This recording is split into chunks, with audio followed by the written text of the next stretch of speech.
नमस्ते दाजी। नमस्ते। आप कैसे हैं? ठीक हूँ, और आप? बहुत बढ़िया, थैंक यू सो मच। आज का एपिसोड बहुत इंटरेस्टिंग है। ये मेरे और आपके बारे में है। किसके? मेरे और आपके बारे में, युवाओं की समस्याएं। ओह ओके, वो मेरे मित्र हैं। ओके। तो दाजी, आज के एपिसोड में हम युवाओं की समस्याओं के बारे में बात करते हैं। मेरा पहला प्रश्न है, जो आप जानते हैं, आज के युवाओं पर मीडिया की बौछार हो रखी है, खासकर सोशल मीडिया, टेलीविज़न और इंटरनेट का हमेशा बहुत प्रयोग करते हैं। तो आपकी सलाह उनको टेक्नोलॉजी की इस दुनिया में कैसे चलें? इसमें से सर्वोत्तम ले लें। जैसे दवा उद्योग में कहते हैं, सर्वोत्तम दवा का भी साइड इफेक्ट है।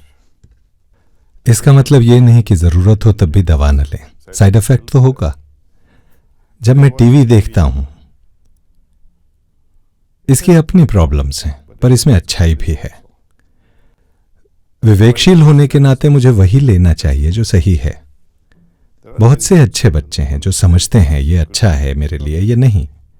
वो जानते हैं क्या करना है। बात यह है कि वो अपने अनुभवों से सीख रहे हैं। क्या हम अपनी युवावस्था में, आप अभी युवा हैं पर मैं 60 साल का पुराने ढंग का, पर मैं सोचता हूं हम सबको अपने अनुभवों से गुजरना होता है जब हम जीवन में आगे बढ़ते हैं।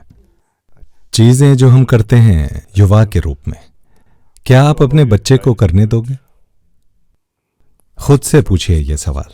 यदि आप रात 2 बजे एसएमएस करते हैं रजाई में से अपने गर्लफ्रेंड या बॉयफ्रेंड को, या इंटरनेट सर्फिंग करते हैं उन साइट्स पे जहां आपको नहीं जाना चाहिए, ऐसी ही चीजें, बेकार किताबें पढ़ना, आपने शायद युवावस्था में ये सब एक्सपीरियंस किया है। क्या आप अपने बच्चे को ये करने देंगे? तो इसे खुद क्यों करते हैं? पेरेंट्स को क्यों टॉर्चर करें जब अपने बच्चे के भविष्य में आप ये सिनेरियो नहीं होने देंगे? इसलिए अपनी दवा खुद पीनी पड़ेगी। खुद को युवा के रूप में देखें। क्या आप अपने बच्चे को यह करने की अनुमति देंगे? आज दुश्मन आपके घर के बाहर नहीं है, दुश्मन है बेडरूम। हर बच्चे का अलग बेडरूम है। यह बेडरूम दुश्मन बन गया है। दुश्मन बाहर से आया है, इंटरनेट से, एसएमएस से, फोन से, सब तरह की चीजें। वो ज्यादा असुरक्षित हैं उनके बेडरूम के एकांत में, जहां माता पिता जानते नहीं वो क्या कर रहे हैं। शायद जानते हो पर उनमें कहने का साहस नहीं, क्योंकि वो खुद ही दूसरे बेडरूम में कुछ और कर रहे हैं। किसे पता? तो वातावरण बनाना होगा, खुद को उदाहरण बनना होगा। यदि आप चाहते हैं कि युवा आपके पच्चनों पर चलें, आप बच्चे से यह नहीं कह सकते प्लीज ध्यान करो, जब बच्चे ने आपको ध्यान करते ही नहीं देखा। वास्तव में स्थिति उल्टी है। जब मैंने अभी इंटरनेशनल यूथ कॉन्फ्रेंस अटेंड की हैदराबाद में, हार्टफुलनेस इंस्टीट्यूट ने अरेंज की थी, एनएसएस और एनवाईके के लोगों ने भी ज्वाइन किया, बहुत उत्साह से। युवा आज अलग हैं, उनका आध्यात्मिकता की ओर काफी झुकाव है। मुझे बहुत आश्चर्य हुआ ये देखकर। ज्यादा से ज्यादा युवा कह रहे हैं मैं ध्यान करना चाहूंगा, पर पिताजी ने देख लिया ध्यान करते तो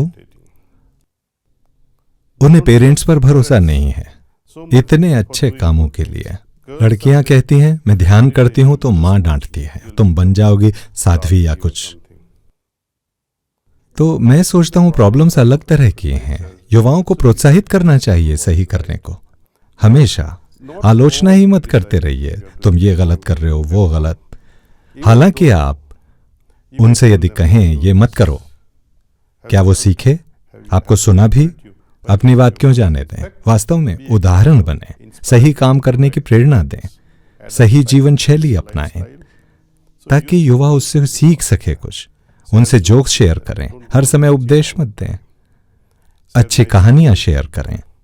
ऐसा नहीं कि बच्चा प्राइमरी से आगे निकल जाए तो आप कहानियां सुनाना बंद कर दें। आपका 30 साल का बेटा या बेटी भी सुंदर कहानी सुनना चाहेगा पेरेंट्स से। उनसे जोक शेयर करें। अपने बच्चे के लिए कभी भी उपदेशक मत बने, वो पसंद नहीं करते। उन्हें हमारे पदचिन्हों पर चलना है, पर मुझे सही पदचिन्ह बनाने होंगे। सही है। तो आपके विचार से माता पिता को क्या करना होगा जब टेक्नोलॉजी की बात हो? जैसा आप बता चुके हैं, आज के युवा दुरुपयोग कर रहे हैं टेक्नोलॉजी का, तो पेरेंट्स क्या करें दादी? उदाहरण के तौर पर दादा दादी को लें। उनके पास बैठकर टीवी देखने के अलावा कुछ करने को नहीं है। वो सब देखते हैं सुबह से शाम तक, सोने तक, एक एपिसोड फिर दूसरा। पेरेंट्स भी यही करते हैं। बच्चे से क्या उम्मीद करते हैं? सो खुद को उदाहरण बनना होगा। ये सिर्फ टीवी की बात नहीं है, बल्कि बहुत सी चीजें हैं वो सीख सकते हैं। बुरी चीजें सीखी जा सकती हैं, अच्छी चीजें भी।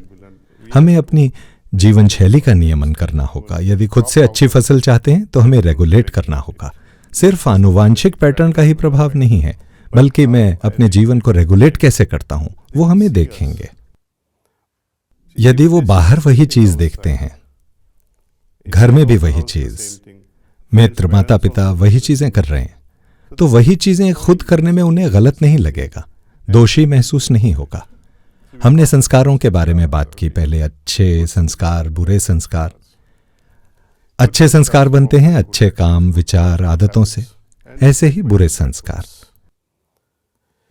जो हमारी अपनी ही रचना है। मैं कुछ करता हूं, किसी चीज का विचार करता हूं, इससे आदत बनती है। लेकिन टीवी उदाहरण के लिए, मैं तो इसका हिस्सा भी नहीं हूं। मान लीजिए मैं एक नाटक देख रहा हूं, मैं उसका हिस्सा बन जाता हूं। जब मैं किसी चीज का चिंतन करता हूं, जब कुछ नहीं कर रहा होता, यह याद आता है। और खासकर जब आप शांति से सोने की कोशिश कर रहे हैं, अचानक वो डरावनी कहानी याद आ जाती है, या कोई दृश्य जहां किसी का रेप किया जा रहा है, या कोई दृश्य जहां किसी की हत्या हो रही है। आप अपने अंदर ही वो मूवी देखने लगते हैं। उस नाटक से आपका कोई लेना देना नहीं। आपने एक्ट नहीं किया, उस पर सोचा भी नहीं, लेकिन इसने आपके जीवन को प्रभावित कर दिया। तो ये हम पर है कि क्या ग्रहण करना है।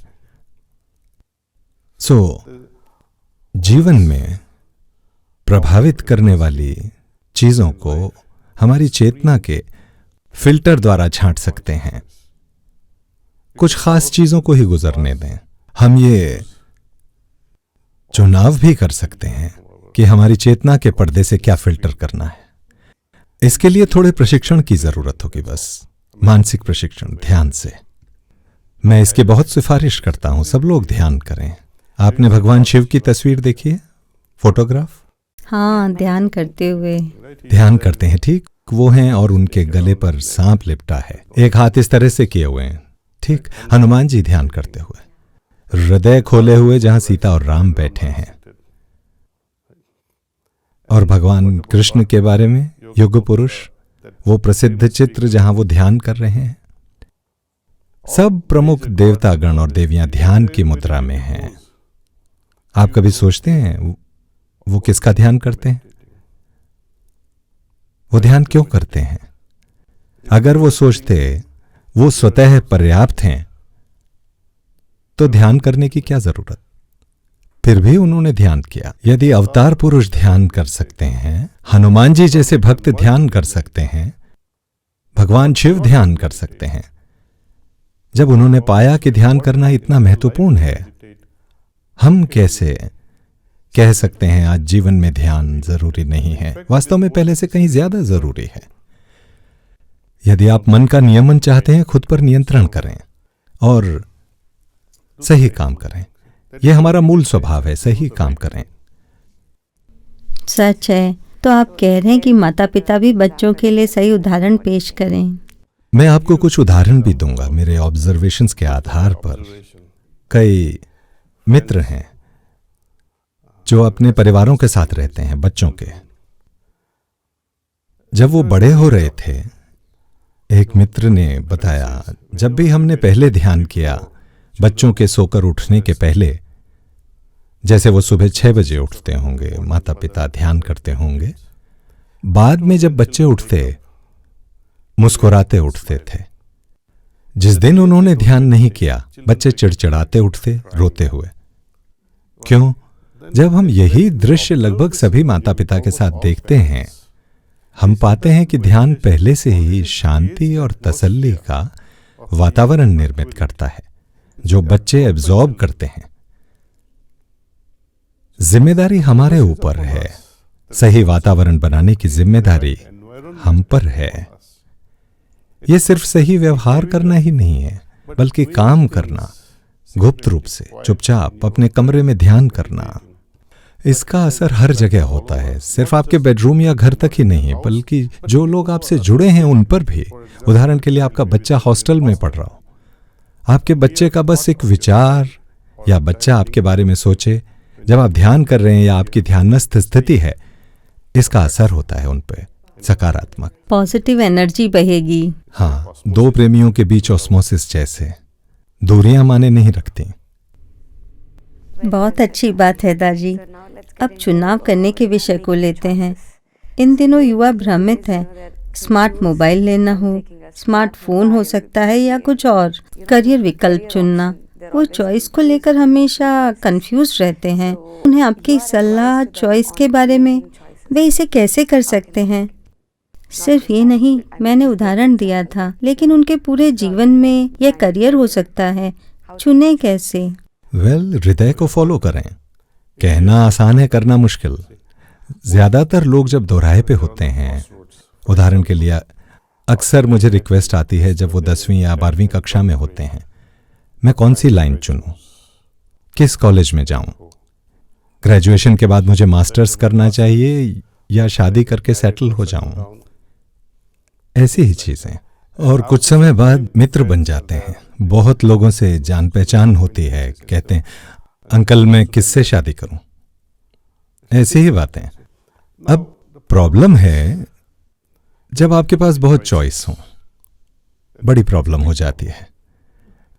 ऐसा नहीं कि सीमित विकल्प होने पर प्रॉब्लम नहीं होगी, वहां भी देखिए मुझे सचेत निर्णय लेना है, मेरा हृदय, जिससे मेरा हृदय भी सहमत हो। हाँ, ये सही काम है, चाहे सेलफोन की खरीदारी हो या घड़ी की, डिग्री चुननी हो या व्यवसाय या शादी करनी हो। अब मैं इसे समझाता हूं बहुत ही सरल तरीके से। सही या गलत में से चुनना बहुत आसान है। कैसे? हम जानते हैं क्या सही है क्या गलत।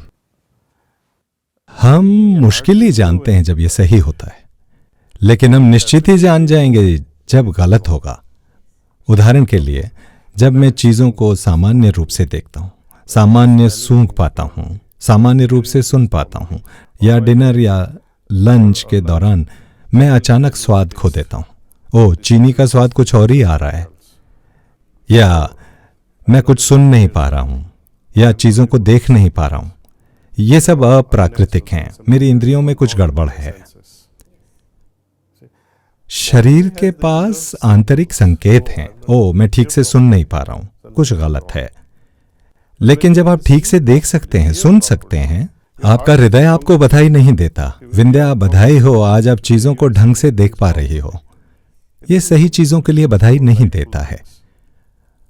और निश्चित ही यह कहने के बजाय कि आप विंध्या हैं, आप कहें मैं सुशीला हूं, आपको प्रयास करना पड़ेगा। यह कहने में आप सुशीला हैं।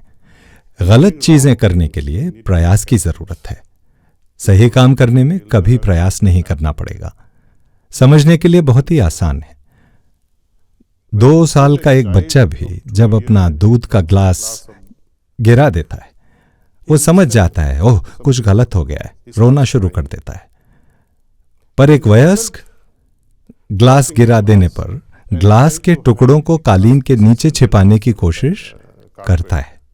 यह वयस्क का भ्रष्ट मन है, गलतियां छिपाने की कोशिश कर रहा है।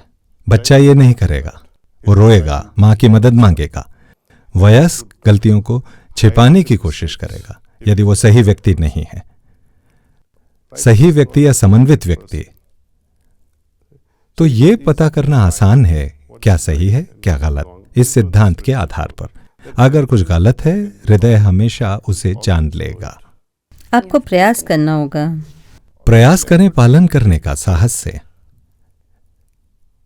यदि हमें मान लीजिए कुछ गलत करना है तो बहुत से जोड़ तोड़ की जरूरत होगी, बहुत से सीक्रेट गेम खेलने पड़ेंगे जो सब अप्राकृतिक हैं। हम खुद को ऐसे बेवकूफ बनाते हैं। हो सकता है हम गलत काम करने में सफल हो जाएं, पर आपका हृदय जानता है, आपकी अवचेतना। और हम अपनी आत्मा के इर्द गिर्द जटिलताओं की खूब परतें बनाते जाते हैं और अधिक कालिमा। आत्मा से प्रकाश निकलता, उसकी बजाय हमने बना ली एक जटिलता, एक और जटिलता, तीसरी जटिलता। और धीरे धीरे हृदय कुछ समय बाद संकेत देना बंद कर देता है।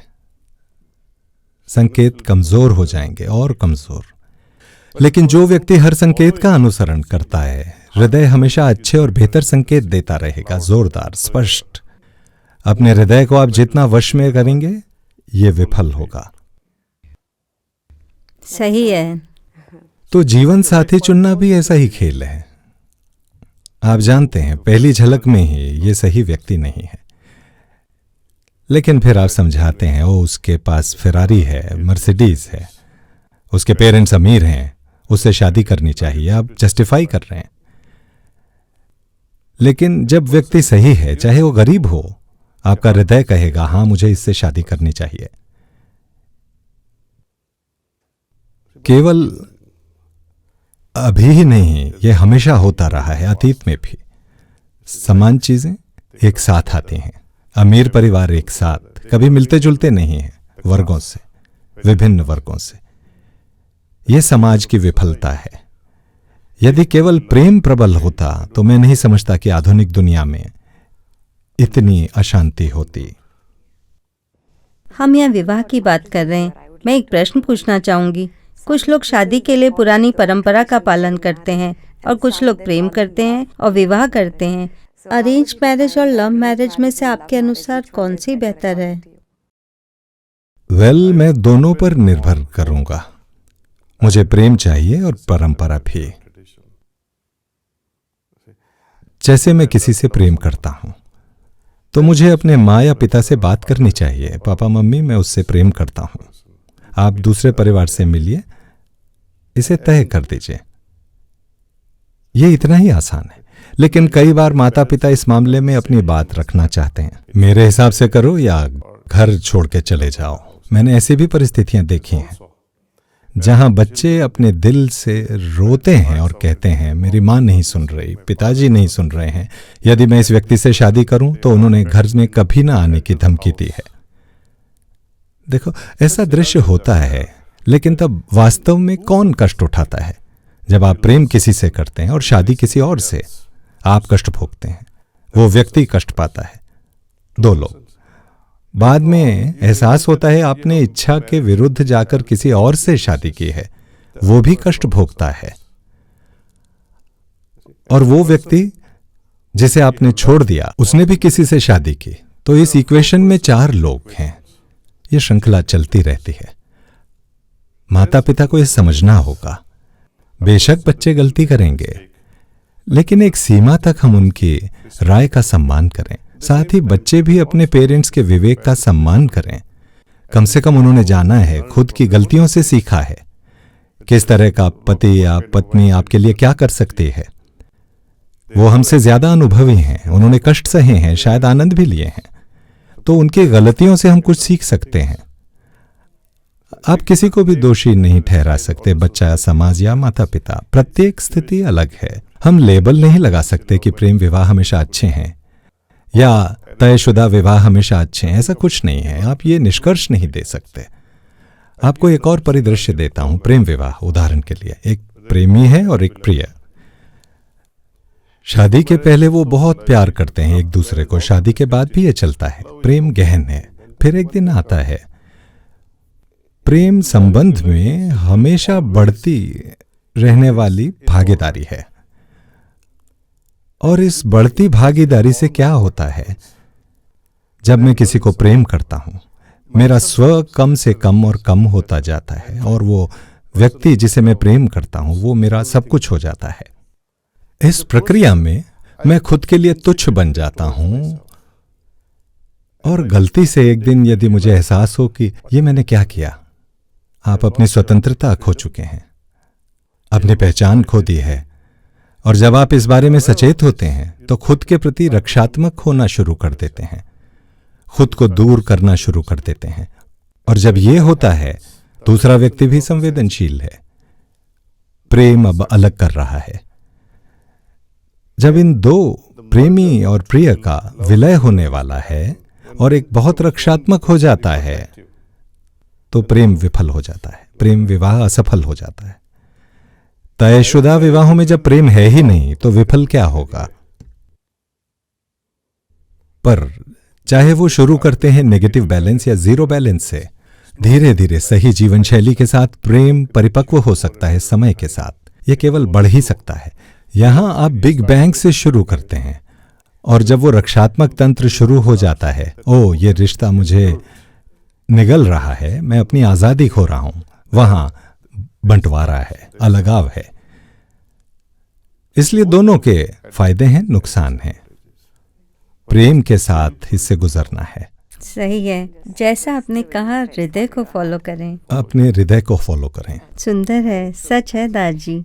अब जो अगला प्रश्न मैं आपसे पूछना चाहूंगी वो है ध्यान की ओर हम युवाओं का झुकाव कैसे कर सकते हैं। मैं समझता हूं आज के युवा अधिक तैयार हैं मेरी युवावस्था की तुलना में। वो बहुत तैयार हैं, कोशिश कर रहे हैं। मैं समझता हूं वो तैयार हैं किसी वैज्ञानिक चीज को आजमाने को। जब हम ईश्वर आदि की बात करते हैं वो पसंद नहीं करते, शायद कुछ पसंद कर सकते हैं, लेकिन जब आप आध्यात्मिकता के वैज्ञानिक पक्ष की बात करते हैं, वैज्ञानिक मन, आधुनिक मन के साथ, वो ईश्वर तक पहुंचने का वैज्ञानिक तरीका जरूर अपना लेंगे। विज्ञान और आध्यात्मिकता का जोड़ होना ही चाहिए, उसके बगैर मैं नहीं समझता आज का युवा मानेगा। वो स्पष्टीकरण चाहते हैं, अनुभव चाहते हैं, प्रमाण चाहते हैं। हम वो प्रमाण देने को तैयार हैं। अच्छा, तो दाजी ध्यान करते समय हमारे मन में बहुत से विचार आते हैं और ये मुश्किल है। बहुत अभ्यास के बाद, शायद वर्षों बाद, मन साफ होगा, पवित्र होगा जब हम बैठकर ध्यान करेंगे। तो ध्यान के दौरान इन विचारों को हम कैसे काबू करें? ये बहुत आसान है। हार्टफुलनेस ध्यान इन सब समस्याओं का ख्याल रखता है। यदि आप इस प्राणाहुति के बिना बैठें और प्राणाहुति के साथ, बड़ा अंतर है। यह विचारों में कमी आती है। दूसरी बात, हमें क्या परेशान करता है जब हम ध्यान करते हैं? हमें अच्छे विचार आते हैं या बुरे, या बिल्कुल बेतुके विचार? जब अच्छे विचार आते हैं, ये चेन रिएक्शन जैसा है, एक चीज से दूसरी, फिर तीसरी, पर ये भी उतना ही बुरा है। जहां बुरे विचार होते हैं, आप कहते हैं ओ नहीं, ध्यान में मत आओ, और आप उन्हें रोकने को संघर्ष करते हैं। मेरे गुरुजी कहा करते थे, आपके पास आंखें हैं, कान है, नाक है, उनके अपने काम हैं। आंखें देखने के लिए हैं, नाक सूंघने के लिए, कान सुनने के लिए, इसलिए मन सोचने के लिए। आप रोक नहीं सकते सोचने की प्रक्रिया को, नियमन करना होगा। मन आपका बेस्ट फ्रेंड है। लोग सोचते हैं ये शत्रु है, नहीं। जब मन का नियमन हो जाता है, ये आपका बेस्ट फ्रेंड हो जाता है। और नियमित मन से आप बहुत सी चीजें कर सकते हैं। समस्या इसकी ट्रेनिंग में है। सही गुरु मदद करेंगे मन के नियमन में, प्राणाहुति की इस तकनीक से। ठीक है, तो आपका कहना है कि कुछ समय बाद इस पर काबू पा लेंगे? यही बात है, समय चाहिए, ट्रेनिंग में समय चाहिए। 1 महीना, 2 महीना, 3 महीने, कभी 3 साल, डिपेंड करता है आप कितना तेज चाहते हैं। कितना तेज, ये इससे निर्धारित होता है कि आप उच्चतम को पाने के लिए कितने बेचैन हैं, कितना जल्दी आप परफेक्ट बनना चाहते हैं, कितनी जल्दी आप चेतना का विकास चाहते हैं। जानते हैं वो किलर्स एटीट्यूड, किलर्स माइंड, इसे हमें आध्यात्मिकता में लागू करना है। मुझे ये चाहिए, कुछ भी करूं मुझे ये चाहिए ही, जुनून होना चाहिए। सिर्फ युवाओं में ऐसा जुनून हो सकता है। और युवा स्वामी विवेकानंद आज होते तो कहते मैं इन युवाओं को पसंद करता हूं, इनके साथ में बहुत से काम कर सकता हूं क्योंकि इनमें जुनून है, सिर्फ दिशा बदलने की जरूरत है। बस इतना ही, इस तरफ से उस तरफ, और वो ईश्वर के शांतिपूर्ण योद्धा बनेंगे। दाजी, आपके पास आज के युवाओं के लिए कुछ कहने को है? जैसे कोई बड़ा परिवर्तन देखना चाहते हैं आप उनमें? हृदय को फॉलो करें, ध्यान करें, हृदय से मार्गदर्शन प्राप्त करें। ये बहुत सरल है, बहुत सरल। आशा है मैं बहुत ज्यादा आसान या एक तरफा नहीं लग रहा हूं। मैं इनसे गुजर चुका हूं, अनुभव कर चुका हूं, मैं अभ्यास कर रहा हूं 1976 से इस सिस्टम में। और मैं आपको एक चीज बता सकता हूं, कभी एक क्षण के लिए भी निराशा नहीं है। हमेशा जोश है, उत्साह है, हर्ष है, अत्यधिक खुशी है, संतुलन है, शांति है, आनंद है, और इन सब से परे भी बहुत कुछ है। चॉइस आपकी है, आप कितना तेज चलना चाहते हैं, मैं यही कह सकता हूं। तो दाजी धन्यवाद, आपने युवाओं की समस्याओं के बारे में संबोधित किया और हमें समाधान बताए। मुझे खुशी है आपको अच्छा लगा। मेरी खुशी, मैं रोमांचित हूं ये सब चर्चा करके। थैंक यू मुझे बुलाने के लिए। बहुत धन्यवाद। हम दुगना उत्साहित हैं आपसे बात करके, हर बार अपनी प्रॉब्लम्स का समाधान पाने के लिए। एक बार फिर से धन्यवाद। नमस्ते। धन्यवाद, प्रणाम।